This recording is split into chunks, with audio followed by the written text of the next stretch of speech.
In a minute here.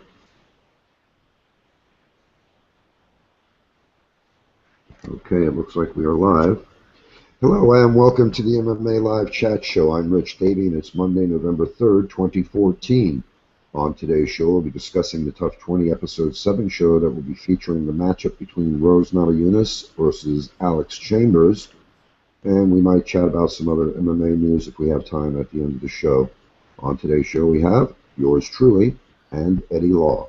Thanks for taking part in another show, Eddie. I appreciate you taking the time to be here and joining me to discuss the TUF 20 Episode 7 show and the matchup featuring Rose Namajunas and Alex Chambers. Go ahead and say hello to anybody that might be listening, my friend. How's it going, Twitter and YouTube world? We're here, we live, we're ready to do this shit. All right, thanks again for being here, buddy. I appreciate it. Yeah. No problem. Let's go ahead and get started here. The TUF 20 Episode 7 show will feature the matchup between Rose Namajunas and Alex Chambers that takes place this Wednesday, November 5th, 2014, on the TUF 20 Episode 7 show, and will air on the Fox Sports 1 network at 10 o'clock p.m. Eastern Time and on Sportsnet 360 in Canada. Also on this week's episode, two members of the women's U.S. soccer team will pay a visit to the ladies in the TUF House, and they'll share what it's like being professional female athletes. All right, let's go ahead and talk about the Rose Namajunas versus Alex Chambers matchup. Rose Namajunas is 22 years old and hails from the USA. She has a record of 2 wins and 1 loss and was ranked number 7 in the first episode of the season. Many fans are expecting Rose to be the favorite to win this season of TUF. And Rose has also been touted as potentially the next Ronda Rousey coming out of this season of TUF. Rose Namajunas has 2 wins by submission, and her only loss is by way of decision. But Rose also has 4 amateur MMA fights under her belt as well, with all of them being wins. So looking at all of Rose's MMA fights, she's got an impressive record of 6 wins and 1 loss. Alex Chambers is 35 years old and hails from Australia. She has a record of 4 wins and 1 loss, and she was ranked number 10 in the first episode of the season. Alex does have a couple more professional MMA wins to her credit than Rose Namajunas, but from what I found on Sherdog's Fight Finder, I didn't really see anything there that mentioned anything about amateur MMA fights. But Rose actually has a couple more fights all total when you look at the amateur fights as well. Alex Chambers has 2 wins by way of KO or TKO, 1 win by way of submission, and 1 by way of decision. Alex's only loss is by submission due to armbar back in March of 2012. Okay, Eddie, I know that a couple of other guys wanted to be here to join us on this, but it started getting late, so we had to get rolling here. What are your comments on the matchup between Rose Namajunas and Alex Chambers? Oh, man. All I can say is it's about damn time. I mean, come on. Stop running away from Thug Rose, man. She ready to go. First of all, I didn't know Alex Chambers was 35. She looks damn good for 35, to be honest with you. But here's the thing. This is an exciting matchup. To me, personally, because obviously because Thug Rose is in it. And she brings she's a game. I like to call her a game fighter. Like, she's a fighter that you know, she has technical striking. She's very good there. She has great jiu-jitsu. I mean, she has a win by flying armbar. You know, not everyone can pull that off. And she's a girl that takes risks. She takes risks, man. She takes risks. She doesn't really care how risky it is. She's just going for the win. She never goes for decision. She's always trying to win her fight. Her fight against Tisha Torres was a war. So I'm just very excited to see her fight. And Alex Chambers, I don't know a lot about her other than her nickname is Astro Girl. And while there was some dirty jokes made about that. It's because she studied astronomy, I believe, in college or university in Australia. So she actually has a couple really good wins. One over actually she has lost to Mizuki, who just fought on but she has a win over Jody Escobar at Invicta, I think back in April of last year. Again, April of last year, which is a long time ago. It's more over a year of no fighting. So it'll be nice to see, it'll be interesting to see what she can do, because Thug Rose has been out a little over a year as well. So I don't know. I'm wondering what's gonna happen in this fight, but I really do think Rose is gonna, she's gonna put on a clinic, man. Yeah, I think so too. And again, the reason that I was saying that on the last show is because the way that they've been teasing and touting Rose Namajunas, it sounds to me like she's probably gonna not only win this fight here, but probably her next fight as well. Because when DFW and Ronda Rousey are saying that she may very well be the next Ronda Rousey, um, that she did well in the house. Yeah, right. No, the thing about her too is, I mean, that's a lot of pressure to put on a fighter, man. Like, if you remember, what's his name, Uriah Hall. They were uh, calling him the. I think Dana White kept saying he was the next Anderson Silva. He could be the next Anderson Silva. That's a shitload of pressure to put on a person. And I mean, we've seen the very next two fights that Hall was in were letdowns until yeah, this last one where he broke his toe and fought through it. So I mean, calling her the next Ronda Rousey, I'm not gonna say it's a stretch because I do believe she can fit that in her own way. She's charismatic, she's beautiful, she's everything you want out of a champion female fighter because she's also very very skilled. But that's a lot of pressure to put on a 22-year-old girl. yeah, but I think she's going to enjoy it, man. She seems to be, the kind of girl that doesn't mind going out there and being brash and brazen. Um, you saw that little tiff that she had on the show with Heather Joe Clark, right? Yeah. Where they weren't really getting along, and it looked like she maybe wanted to go a little harder on Heather Joe than maybe a couple of the other girls she was rolling with, and I wound up getting her a black eye and cutting Heather Joe's eye right above the eyebrow, I believe it was. Yeah. Well, the crazy thing, you seen this preview they put out of this Wednesday night's episode is she's like on the ground crying, and I immediately thought, oh no, is this after the fight? But no, apparently it's because she takes she expects so much of herself that if she doesn't meet up to her own expectations in practice, she gets very emotional about it, and that's a mark of a perfectionist. Someone that really wants to be the best at what they're doing, and I mean that gives me high hopes to see her possibly, taking that belt home at some point. Oh yeah, and I just pulled up Alex Chambers' Fight Finder record on ShareDog, and she Hmm. just had a birthday, so she's actually 36. Oh shit! All right. Yeah, I don't know much about her either. To be honest, I've never seen her fight, and some of these ladies on the show I've never seen fight before. But she seems like a pretty chill individual there, and I don't know. I see some people saying that maybe her style will be able to overwhelm Rose Namajunas. So I really can't speak to that other than what I'm seeing some people say. Some people are saying that she seems to be pretty aggressive. Like I said, looking at her record here, she's got two wins by TKO, and her last win, like you were saying, was against Jody Escobar, and that was a submission by rear naked choke in round one. So I mean, most of her wins are in round one. So I guess she does like to come out fast and hard. Yeah, but I mean, if you notice, I just recently watched a replay of Namajunas versus Tisha Torres, and right when they started the fight, Rose was the first one in the middle of the octagon, so she doesn't lack any kind of aggressiveness that Chambers could bring. She's gonna meet it. She's gonna meet it straight up, glove for glove. So I'm not I'm not too worried about Chambers' first round and finishes. But looking at her record, it looks like she's only fought in the States one time, which is probably why we haven't seen her at all. She fought in Big Bend, Missouri, but all her other four fights are on Australia.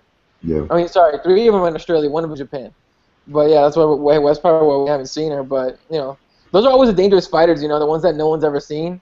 They always come in and surprise the hell out of everybody. So yeah, man, I don't know. I'm excited for the fight, straight up. But the Yeah, episode's what's that?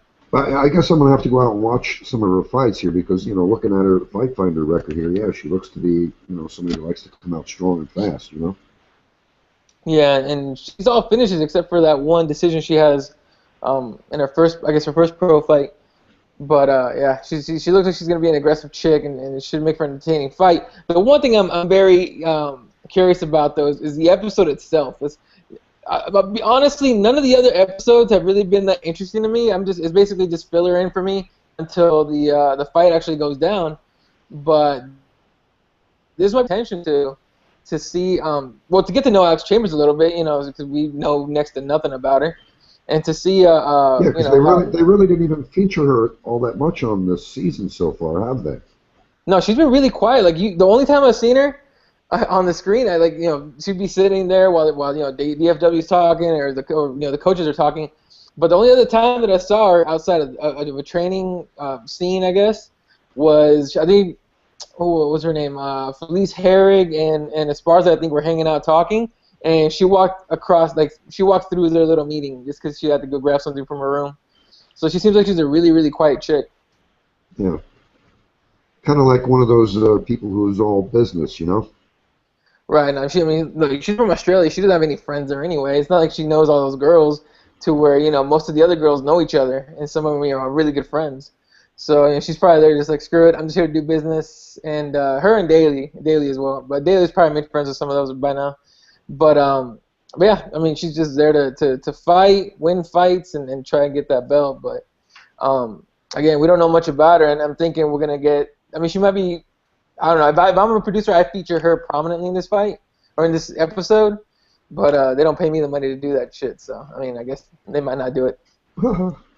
Yes, and it looks to me like maybe she was fighting, in the atomweight division there, because it's showing on Sherdog she's 104 pounds. Oh shit, really? Mm. Oh, okay. And this is straw weight, so she's coming up. So that weight cut's gonna be nothing on her then. Yep. Yeah, and I wonder if Rose cuts weight. I highly doubt it, but I don't think she cuts that much. She might cut like 10 pounds, but I wonder if she cuts weight. She's 5'5". She's not all that. She's not thick at all. So I don't know. But yeah, Chambers is 5'3", and yeah, you're right. Rose is 5'5", 115. Mm-hmm. Or at least that's what they're showing on Sherdog. Yeah. So I don't know. I mean, is she still training out of Colorado? It's showing here the Academy. Let me click on that. I don't know where the Academy is. I think it's Wisconsin. I heard that before from somebody else. Well, I just clicked on it, and it's not saying where it's at. It just says the Academy, Mike Richmond, Rich Taylor. Yeah. I want to say she's. I don't know because I think that's where her and Pat Barry live, but I mean I don't pay attention to everyone's camps. So I don't know, but yeah, I'm like you. I don't really pay a whole lot of attention to the camps other than the big name camps where American Top Team and things like that. The more popular ones, Jackson's. Yeah, you know what? I would love to go train at AKA for a week just to see Kane and Daniel Cormier spar. That's it. Like, can you imagine what those sparring sessions are like? They'd be insane. Yeah. So you were also saying there, Rose, her last fight was against Tisha Torres back in July of 2013, and that was, Rose actually started out her professional MMA career in the Invicta FC organization, and she had 3 fights in 2013. So I don't know. I wonder if that had anything to do with her getting that loss there. I mean, it was a unanimous decision loss for her against Tisha Torres, but she fought in January, April, and July, so maybe she was pushing herself a little too hard. That's very possible. She's one of those girls that doesn't like to be inactive. Obviously you can see from the record, but she doesn't like to sit around too long because she gets bored pretty quickly. So she likes to jump into fights, as fast as she can, get them. But you're right. That might have been a part of the reason she got that loss, other than the fact that Tisha Torres is a killer on her own, in her own right. Yeah. But to become a pro on that Invicta stage, to go straight to that instead of fighting in a lower promotion, is pretty crazy. This last Saturday, Megan Goodwin made her debut at Invicta, and it was the first fight of the night. And I think in the second round or so, she got a nasty head. So there was blood. It was like the bloodiest fight I've seen in Invicta in a long time. Yeah, that was pretty gruesome, huh? Yeah. I remember because I got to interview her like 3 weeks ago. Mm-hmm. And I was asking her like what her plan is, and she was going to try use her height and her distance and all that. And unfortunately, she did very little of that. It's just one of those things where maybe like the pro jitters got a hold of her a little bit. But that chick has all heart. So to be thrown into the fire like that, Rose did it, and Rose was successful doing it. Not everyone can do it, especially not off the get-go with your very first pro fight being on there and being a win. But if you look at who she's fought, she jumped up in competition very quickly and in a very short time. This girl was in a hurry to get somewhere, and now that she's gonna be in the UFC, those kind of fighters that are just ready to go whenever he calls. Yeah, man. I'm looking at her record here. King of the Cage. She fought 3 times in a row there just before she went with Invicta. But man, I don't recall seeing too many ladies fighting 3 times a year. Can you recall any women that fight that frequently? No, but I'm assuming the fact that she's a strawweight probably helps out a lot. You're not that big, you're not that heavy, you're not taking too much punishment, I don't think.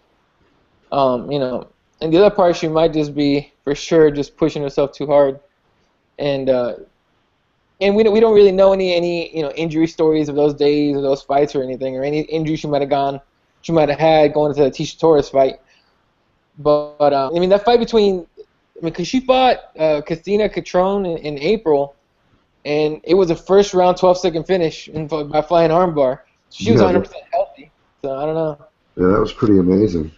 Oh, it was fun. Pat Barry's reaction was awesome. That dude didn't even. It's like he was on the ground level. He wasn't even on the stage. He was on ground level, and it's like he jumped from there all the way to the top of the cage. He was hanging, like he was like half in, half out of the cage, just freaking out. He was wilding out. And then he started crying. So yeah, I love that guy, man. He's so cool. You know what? He has the reputation of being one of the coolest guys in MMA. Like when Brock Lesnar calls you a good guy, call you to ask you to retire because he doesn't want to see you get your ass kicked anymore. Like, you're a good dude. Did he go back into the fight game? Is he?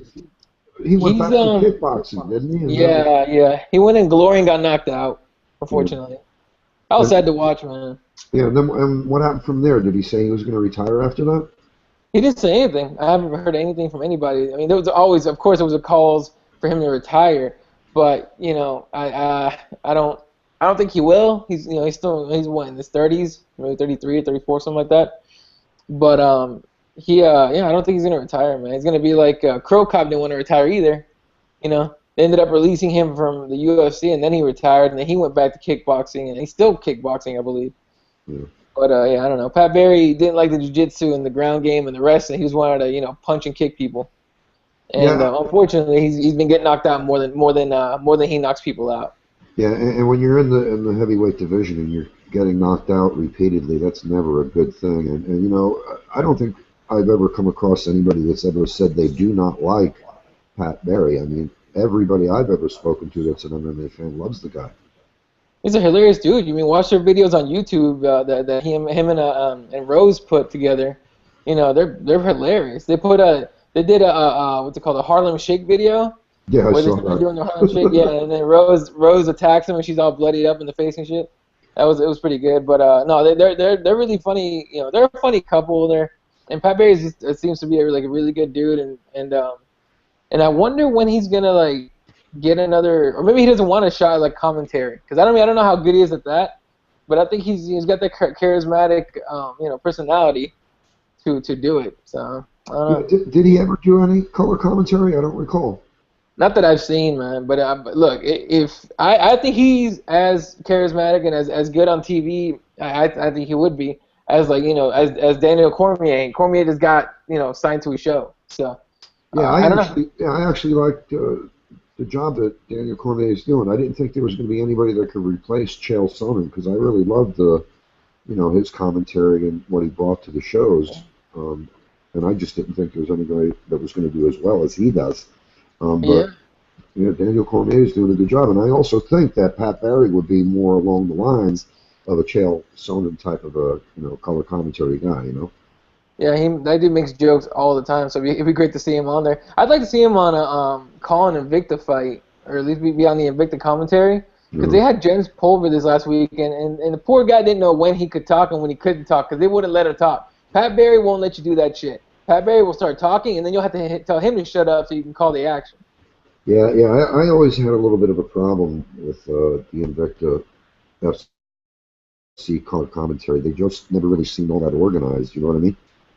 Yeah, I mean, I'm a big fan of Julie Kedzie, but I don't know who the other guy is. I don't know his name. I don't care. I just can't stand listening to him talk. And Julie, she just needs more work, more practice, and she'll get better at it. She gets better every time she does it, but she's a little choppy with it. But Didn't they have that's King Mo over there doing some color commentary for them too?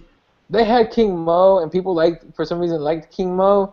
But when I listened to him, call fights, it was like nails on a chalkboard for me, man. Yeah, me Like I too, was, I man. That's was what I was saying because when I was listening to it, I found it very hard to listen to that team that they had assembled there. I don't know, and then what I picked up on too, um, and I mentioned this to Michelle Watterson last year when I spoke to her. It seemed to me like Julie Kenzie was kind of like looking for things to say yeah. negatively against Michelle Watterson rather than to prop her up. You know what I mean? And I don't know if that's because they were friends and she was trying not to show favoritism or whatever. But it just was like, man, what are they fucking saying? And then they were like, it seemed like the whole team of them were beating down on Michelle Watterson. I just didn't really understand that. It's like, I don't know. I found it odd. I just found that, just the weird dynamic between the group of the color commentators, for that Invicta, I believe it was FC8 event. Yeah. I'll sum it up for you, man. Women. That's it. Women. That's what they do. That's what they do. They're your best friend for a second, and then one thing they don't like about you, you better watch out. Well, I asked Michelle about that. She said, "Well, I don't think Yeah. she does it." Because I said, "Do you think she does it intentionally? Uh, When she's speaking about you fighting, or to not show that she's showing favoritism towards a friend." And she said, "Well, I don't think she does it intentionally, but maybe she doesn't want to show favoritism towards me." I mean, that's possible. Some people. I mean, Julie does try really hard to do, to be, in the middle. And when you listen to her commentary, she doesn't like to. She's trying really hard. So I'm assuming someone told her you can't be, you have to be unbiased. You have to be right in the middle. So she probably went out of her way to go a little extra to where it sounded like she was kind of shit talking her. But I don't know. I think the only person that out of that whole Jackson's camp that would shit talk any of their own teammates would be John Jones. That's my Yeah. That's the guy's a dick. I don't even care. Here's the thing, and on a very mini rant on this shit. You knew John Jones was full of shit when they came out with that "Hey Puss, you still there" video. Remember that? Yeah. When they didn't know they were being. Yeah, you knew John Jones was full of shit. Like I immediately are you seriously I'm not a John Jones fan. I respect the guy because of what he's accomplished. But as far as his personality and the kind of guy he is, no. Because after that video, I showed it to all my friends, and these assholes were like in denial. They was like, "Oh, we're just doing it for the cameras," and I'm like, "What? What are you talking about? You want him to say that shit on camera? No way. Yeah. That's him. That's the real him." So Exactly. And I was a huge John Jones fan from the very beginning. And people used to give me shit all the time for supporting the guy. But initially, when he first came out, he was very humble, very likable kind of guy. He was like, the nice young upcoming kid. And then when he became the champion, he just became an asshole. And I hate to say that because people are going to hate me for that. But just tell him it like it is, man. Love the guy. John Jones, the fighter, but not a fan of John Jones, the person. And a lot of people go, "Oh, I don't give a fuck, man. What difference does it make who he is?"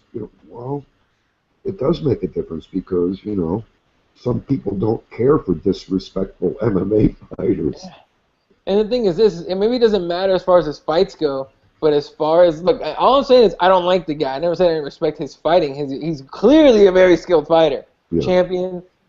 Should be undefeated if it wasn't for a stupid elbow rule, but whatever. yeah, So completely respect what he does in the cage and fighting and everything. As far as what he does outside of that, I choose not to watch or listen to because it's all just lies and fake dog shit, But as yeah. far as him, I mean, when he first started, he was a humble dude, very, very humble guy, Yeah, he was fucking but likable, man. He was very likable in the yeah, beginning. yeah, I was like, dude, that's a good kid. He's gonna go places. I can't wait to see where he ends up going. But people once your ego gets inflated to where it is now or his is now, it's pretty hard to stay humble. I even said this today. I think I put it on Facebook. I said, you can only take so many pats on the back because you know they're looking for a soft spot. Well, someone found the soft spot, and they're just massaging the shit out of that thing, trying to make him think he's all that, and then that's probably why he's the way he is now.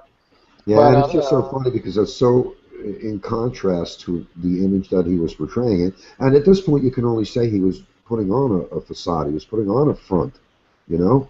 yeah, he's probably doing the right thing, staying out of the limelight right now, just like trying to stay in training, trying to see how long it'll take people to forget all that stuff that that he was talking with Cormier. Yeah, But but that's the also one. early on, he had actually different management and PR people that were helping him, and when he fired them, um, I don't know at what point he fired them, but after he got rid of them, it was just, one media debacle after another for him. Yeah, it's the people that surround those guys. They control everything basically. They want to be the ones like, oh, I'm going to do this for you, so you don't have to deal with it, and you can just focus on training and all that. So, I mean, who knows? But that's the one good thing about women's MMA, and there's very little of that stuff. Very little of the disrespect and all that.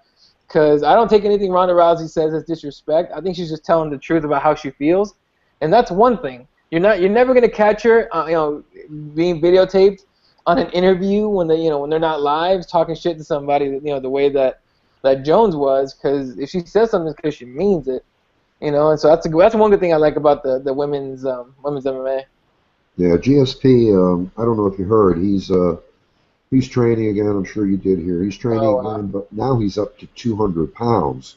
What the hell? Yeah, he's put on all kinds of muscle, he said. And when he returns, he's probably not going to be fighting in the same division again. So he'll probably be moving up. But what he's saying is he's telling, and offering advice to some of the new fighters that are out there now. He's telling them, get rid of all the hangers-on, the Klingons, and all the fans that you have. Surround yourself with professionals who are going to help you manage your career properly and your money properly. So that's a word of advice to some of these guys because, we saw it with Jones there. He kind of went off the deep end there where, he started believing in his own bullshit. And it's almost like he's like narcissist. He's fallen in love with his own image. No, that's very, very, very true. That's the thing. What's crazy about GSP though is, if he fights middleweight, isn't he going to be kind of like a short middleweight though? Now that I think about it. Yeah, I don't recall how tall he is. Yeah, I don't know. I don't know how tall he is either, but I don't know. But I mean, he was always kind of muscular and fit anyway. So for him to put on, more muscle, I don't really see a way that he would be able to, cut and go back to fighting where he was. Yeah. Oh, by the way, I read your article on the California weight cutting thing. And I actually talked about it on my show on Sunday, and I think on Saturday on 5 rounds. I like what California's doing with that, man.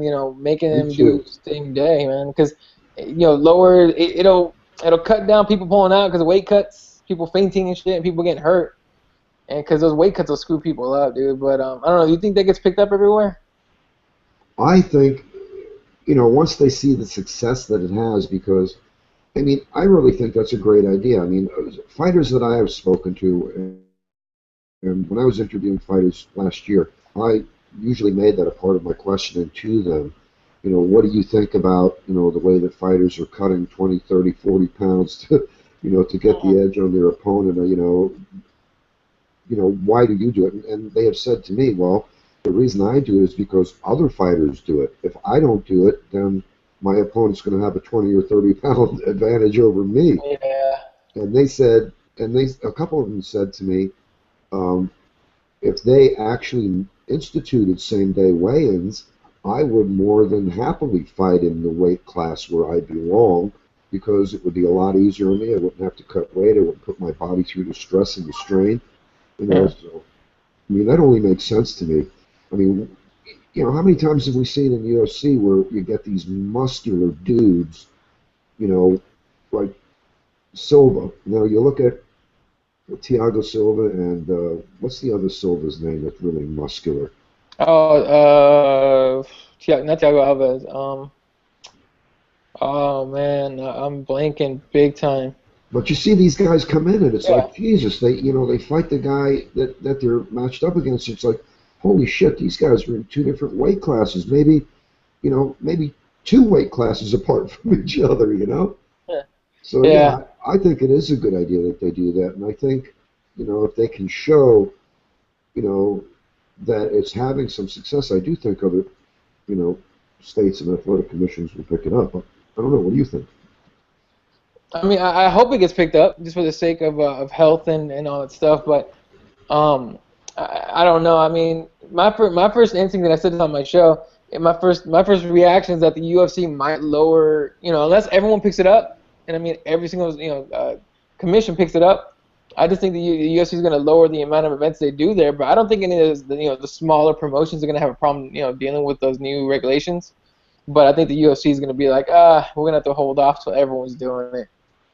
Yeah, I don't know about that though, because No? I don't know if you recall the incident where the Nevada State Athletic Commission decided to ban TRT, and then also there were other commissions with the marijuana testing. Uh, I don't know if you're familiar with the nanograms that they test for. I believe they were tested for 150 nanograms in the past, and they lowered that to 50, uh, and then the UFC also lowered it to 50, and that was right away. I mean, you still have states like Texas who are fucking testing for 15 uh, uh, nanograms. I mean, so it's kind of odd that there's no continuity regarding that, and then it's still I don't know if all the other uh, athletic commissions jumped on the bandwagon with that, because I would assume if the UFC said now we're gonna ban TRT and HGH and steroids and all that totally with zero tolerance, I would imagine that all the other athletic commissions would have to follow suit. No. yeah. I mean, anything that the Nevada State Athletic Commission does, goes. And I mean, that means with everybody. So I could assume that California might even be talking to Nevada, and be telling them like, hey, man, we're thinking about doing this, or Nevada might just be paying attention. And, California could be like, hey, you guys want to back us up? Let's make this a thing. And then I could see it, spreading wildly, and then everyone has to deal with it. But it'll be because I saw they're actually gonna measure their bodies. Like they're gonna look at their bodies and basically tell them this is your weight class. Exactly. Yeah, I wonder they're how actually gonna take calipers and yeah, measure each part of the body, and then they're gonna say, okay, well, this is where you're at. You're gonna be ranked right here is where you can fight, minimum weight that you can fight at, and then you're not allowed to exceed that. For the men, I believe it was 7%, and for the women, they won't be able to exceed that weight by 12%. So.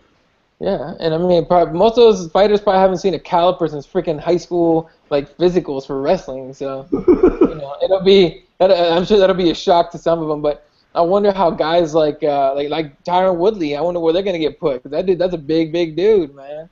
Yeah. So I'm really interested to see. I hope they pick it up, because it's going to be a big change in MMA. It's going to be a huge change, in my opinion. A lot of guys around, including one Jose Aldo, who's finally going to be forced to fight Anthony Pettis. So I want to see that fight real bad. I don't know. So did you give me credit on the reference? I did. This is my buddy Rich Davie at MMA Live Chat. So, yeah, for sure. Thanks, bro. Appreciate it. No problem, man. Yeah, so I guess we need to get back to the show here. Yeah, we always get sidetracked anyway. Yeah, we do. It makes it interesting, though. Yeah. All right, so back to Rose and back to Alex. What do you think is going to happen in this fight here? How do you think it unfolds? I think they both come out very aggressive, but I think Rose is going to come out aggressive, but the way we see Alex's finishes, that's how many finishes she has in the first round. They're going to both come out aggressive, but I think Rose is just going to have a little too much for her. It's going to make for an exciting round, and I think Rose takes it in the first round. Let's say TKO. Oh yeah, TKO, huh? Yeah, she's going to be rough. She's going to want to make a statement and let everyone know, hey, they should have ranked me number one, not Tisha. So let's do it. Well, that's interesting. Yeah, I wasn't thinking TKO, but I too was thinking a round one finish. But I was thinking round one finish for Rose Namajunas by submission in one. So I could see it. I'd love it if it was like a flying armbar, because I would just be like, oh, it happened again, But yeah, I mean, I can see that too. Yeah, it'd be cool. Yeah, but it could be a submission due to strikes too. See, I haven't seen a lot of those. Have you seen that one? There's some, I don't know who has it on there. Just on a really quick side note. Someone on SureDog has a retirement. You ever seen that? No, I haven't. I forgot who it is. If I find it, I'll send it over to you. Because I've never seen it. It says TKO and in parentheses retirement.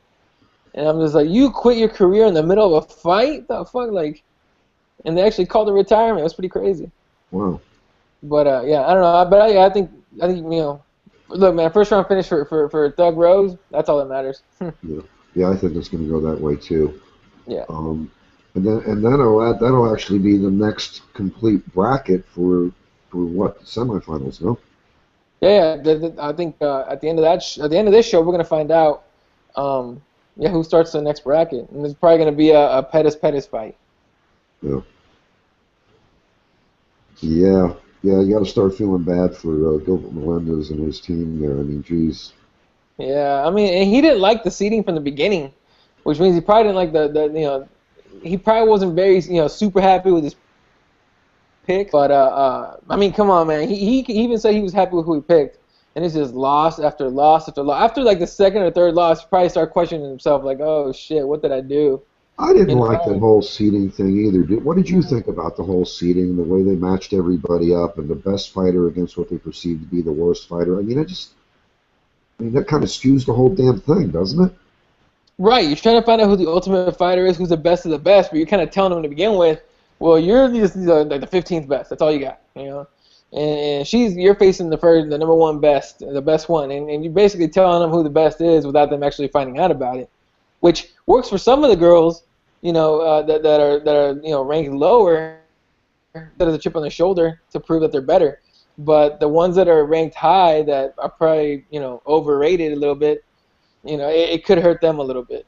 Yeah, and basically the way that they had the whole thing worked out, it's like the coaches were pretty much useless, other than the fact that they were coaches, because they didn't get a chance to perform the function that they did in earlier versions of the Ultimate Fighter, where they actually got to pick the fights they wanted, the fighters that they wanted, because one guy picks a fighter, and then the other guy gets the opposite ranked fighter, and then the other guy gets to pick one. So it's like, they really didn't get to pick the fighters that they wanted to pick, and they didn't get to make the fights that they wanted to make either. Yeah, no, exactly, and like you said, it basically takes away the reward of winning. Because all you get to do is be like, okay, well, the next fight is this girl, and she already knows who she's fighting, so screw it. Let's just, do it. But it takes away that little bit of reward there. A lot of changes going to the TUF series, man. A lot of changes. So. Yeah, I've watched every year since the very first season. I mean, I enjoy it. I like watching, the up-and-coming fighters and all the new names and things like that, because, it's the only way you get to really know some of these new people. And I'm one of those guys who actually likes to, find out who they are as individuals. I'm not like some of these hard-nosed guys where I don't give a fuck about the guy. I just want to see him fight. Well, I like to know who they are as individuals as well, Yeah, it's always nice to see that, because, when you find out, for example, if you go to, just switching over to football for a quick second, if you see that, Adrian Peterson's one of the best running backs in the game, and then you find out that he beats the crap out of his kid, well, you didn't know that. It's like, you'll be like a big fan and be like, oh, you wearing his jersey, he beat his kid, with a freaking, what do they call it, a switch. Yeah. So you're just sitting there like, oh, I didn't know that. So it's always nice to know your favorite fighters and know a little about them, and it makes you feel like it's almost like you know them. Why you don't, but it makes you feel like you know them a little bit. Yeah, that's funny, man, because I remember when I was a kid, I used to get beat with everything that my parents could get their hands on: a belt, a hanger, a slipper, a wooden spoon, whatever was around. No, I would know the level of how much I fucked up when my dad would pull his belt, right? And if I felt just like the leather, it'd be okay, you fucked up, but not horribly. If I felt the buckle, it's like, you fucked up, dude. Like, yeah, my old man didn't play. He wouldn't even get angry. He would just, if you did something that was fucked up, he would look at you and go, I'm not going to tell you. Don't do that again. And then if you fucking did it a second time, you got no warning, man. You just got your ass beat. You just sit, I would just sitting there, and then 1 second I'm sitting there, and the next second, boom, and I'm like, oh shit, he's here. He's I used to tell my dad, I'm like, you're the quietest big dude that's ever lived. Like, there's no way you should be walking around and have no warning. It's fucking horrible. That's a scary thing. And then your mother would always give you the threatening, wait until your father gets home. Yeah, right. You'll be. I will be the. I would never talk back to my mom because my mom's. She's she's really really small lady, but she's a scary lady when she wants to be. But when she said wait till your dad gets home, and you're like okay, you win, whatever you want, I don't care. Yeah, Don't tell I dad. remember when that used to happen to me because I knew it was coming when my old man got home. I would go upstairs to my room and I would get down on my hands and knees and pray, oh God, please. No, it'd be like, because I would listen for the freaking garage, right? When you heard the garage open, if I messed up and I heard the garage open, I would start trembling because you knew a guy that just got off like working like 16 hours, probably tired as shit, his back probably hurts, he's probably really hungry, and the last thing he wants to do is to deal with your bullshit. And then Yeah, you're gonna and make him deal with your bullshit? how many brothers and sisters did you have? Oh, I only had one younger brother and one younger sister, and I paid for all their bullshit too. Oh yeah, yeah. We had when I was younger, we had uh, three sisters and two brothers, and none of us would ever squeal on each other. So we'd all get an ass whooping whenever anybody did something wrong because we'd never squeal and rat on the other ones. So we all got ass whoopings all the time. My old man used to line us up on the couch. All right, pull your pants down. We'd all have to bend over the couch with our bare asses out and come to the big old wide strap. Right down everyone's ass. That's terrible, man. But I mean, hey, now you know that your brothers and sisters got your back though. If they don't, they don't snitch on you. That's pretty good. My brother or my sister, if any of us did anything, like bet money, my sister would snitch immediately. She would do whatever I had to do to save an ass whooping. So, and I mean, look, she never got her ass beat. She would just get grounded, right? Me and my brother, we get our asses beat. Yeah, my old man was a pretty big dude. He was like 6'2", 240 pounds. And, like I said, he really didn't yell and get angry. He would just, give you that, I'm not telling you, don't do that again. And he would just turn and look at my one sister, and she would just stand there and pee right where he was standing. That's the one thing. Some of the best parents are the ones that you can fear. Yeah. Like, you're in love at the same time. It's insane. Well, I mean, today it's so ridiculous with kids because they don't respect authority at all, and parents, the big mistake that parents made in the recent generations is that they're trying to be friends with their children rather than authority figures, and that's why we have so many fucking lunatic children out there that are going to school and shooting people up, and I mean, it's just a fucking crazy world we live in today. Yeah, no, my nephew's only 2 years old, but he's really, really spoiled. And it's my sister's fault. She spoils him. It's his mom. And I always tell her, I'm like, what are you doing? She's like, oh, I don't want him to be scared of me. And I'm like, your job is to scare the shit out of him. To make him respect authority. Yeah, exactly. I said, your job is to be his parent. My job is to be his friend. That's it. He comes over to Uncle's house. He gets away with whatever he wants to. But he knows that when he goes home, he's got to know that difference, right? When he goes home, he's going to know, okay, this is the rules. I better just shut up and do my thing. Yep. So, yeah. All right, so any other comments here? Anything else that you want to mention before we say goodbye? No, I've been waiting for and I'm sure Rose has been waiting too to finally get in there and fight. So I'm really excited to see what ends up happening. And hell, Rose wins, we get a show. And we get an upset by Alex Chambers, and we get a show. Either way, the fans win. But I think Rose got this in the bag. Yeah, me too. All right, so we both think round one finish. You're going with TKO. I'm going with submission. So I think more than likely it's going to definitely wind up a Rose Namajunas win there. And good luck to Alex Chambers as well. Good luck to Rose Namajunas. Lots of fans out there in Thug Rose's corner. So a lot of people are going to be expecting her to win because, like I mentioned earlier in the show, there a lot of people think she's one of the favorites to actually win the whole season. Yeah, man, the next Ronda Rousey, it's a lot of pressure, but it's a lot of praise too. Yeah. Yeah. Yeah, she actually saw the article that Ronda Rousey mentioned that she might be the next Ronda Rousey because Ronda Rousey was questioned what girl on the show do you think is going to be the next Ronda Rousey that DFW had mentioned, and Ronda Rousey said it was Rose. So She Yeah. saw that and she was really happy about that. And I saw her post it up. I can't remember where it was, one of the social media sites, but Hey man, the best female fighter of all time tells you that that you're the next big name in MMA. You're probably pretty fucking happy about it. exactly. All right, bro. I guess that's it there. So, want to thank everybody again for listening to the shows that we're doing on TUF this season. Appreciate it. If you want to join us at some time, come on over to MMA Chat, create an account. Let us know that you want to be on the show. We'll get you on the show. We also do prediction shows and post-event shows as well. So if you want to join us for any of those, you're more than welcome to join us. We like to have an open format and bring in, you know, MMA fans so they can actually have a voice rather than have to go on a website and type with the keyboard tough guys. Keyboard Warriors. Yeah. Oh, dude, real quick, before we end on Keyboard Warriors, go to Mark Hunt's Facebook. He put up a video about Keyboard Warriors. It was a pretty good. It was a pretty good jab at the keyboard guys. I saw that. Yeah, great. It was great. I really enjoyed it. Yeah. What do you call them? Putos? Yeah, exactly. Yes, sir. That's not even a Hawaiian word. No, it's not. It's not. But he's in Mexico right now training, so I'm sure he picked up a few words over there. Yeah. Yeah, that was. Yeah, he didn't seem really angry, but he was pretty smooth, like my old man was, where he just said his piece, you know.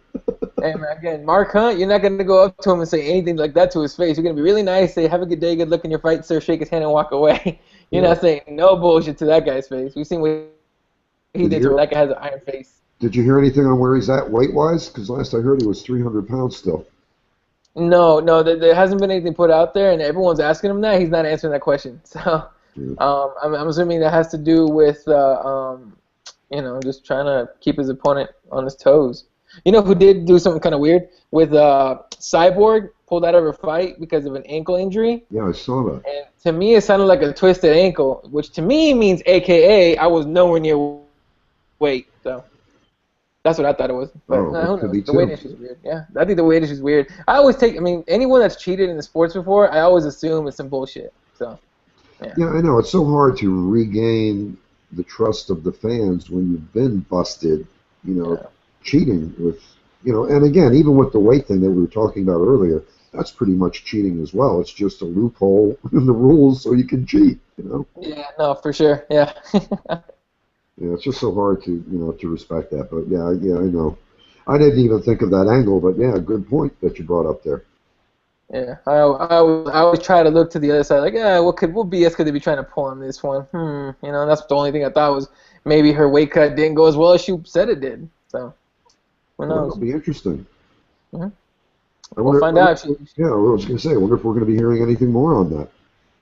Probably not. I mean, right now it's just her being injured. Unless someone leaks some shit and we find out it's because she didn't make weight, or they canceled her bantamweight thing altogether and she just stays at where's she at right now, featherweight? Yeah, featherweight. She just stays at featherweight. So then we'll know. Yeah, it'll be interesting to see what happens there. I guess like you're saying. I mean, if she did in fact come up short trying to lose the weight. Yeah, that's not going to look well for her trying to get into the UFC there because, she's been working on this for a while now, and even Dolce a while ago said that he could put her on a diet, and they were actually willing to pay for it. I don't recall who it was that was going to pay for the Dolce to help her go on the diet and lose weight to 135. But yeah, I mean, if she's not able to cut to 135, yeah, that's a good point, man, because that would pretty much give her a black mark there in her hopes of trying to sign with the UFC because she's not going to be signed with the UFC unless she can make it at 135. No, for sure. All right, well, that's interesting. Anything else? Actually about Cyborg. Oh, yeah, speaking about Mike Dolce, I'll just bring something up real quick. You know how BJ Penn's been talking shit about him, saying that he was the only man to take diuretics? Yeah. Who was the, is it Baroni? Baroni came out and said, basically he said Dolce's full of shit too. So now we got two fighters saying that Dolce's it's just a hoax. Oh, really? Yeah. So I mean, Phil Baroni, yeah, that's his name, Phil Baroni. So, yeah, I mean, check that out when later on, just look that up and let me know what you think about what he said because I don't remember it off the top of my head. But that's two fighters now that say Dolce's full of shit. And I'm a fan of Dolce. I have his books. I have his books that I got from a friend. But you know, some of that stuff that he puts on there is kind of, it's like, who knows? But I'm not a nutritionist, so I don't know. So they're both alluding to the fact that the Dolce diet is more about diuretics.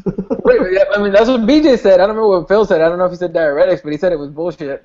That's for sure. Wow. So, yeah. That's interesting. I'll go check that out too. I've been a little busy over the last couple of weeks here, man. I'm not getting anything done that I want to do. I mean, just running around with like my head's cut off, So Yeah. No, I mean, the one thing everyone lacks in every day is time. yeah. Excuse me, it's time. So I never have enough time for what I want to do. It's plenty of time for shit I don't want to do, that's for sure. But never enough time for stuff I actually want to do. So Yeah. Life just sometimes gets in the way of our hobby of MMA, Yeah, no, for sure. I totally agree. All right, bro. A great show. I appreciate you showing up again, man. Unfortunately, the other guys never joined in. I thought they might join us here, but it was a great show with you and I here anyway, so I had a good time, bro. Cool, me too, man. Anytime, just let me know. All righty. And again, good luck to Alex Chambers and Rose Namajunas. Tune in, watch the fight. Should be a great one. How do you think this one's going to be? Is it going to be one of the more exciting fights so far? Because we've had 3 pretty decent fights so far. This one should be fairly exciting as well, right? Yeah, I think exciting, short, but exciting, for sure. Yeah. Okay. All right. Cool. We will see you all next time there. All right, Eddie, have a good one, bro. You too, man. See ya. All right, bye-bye.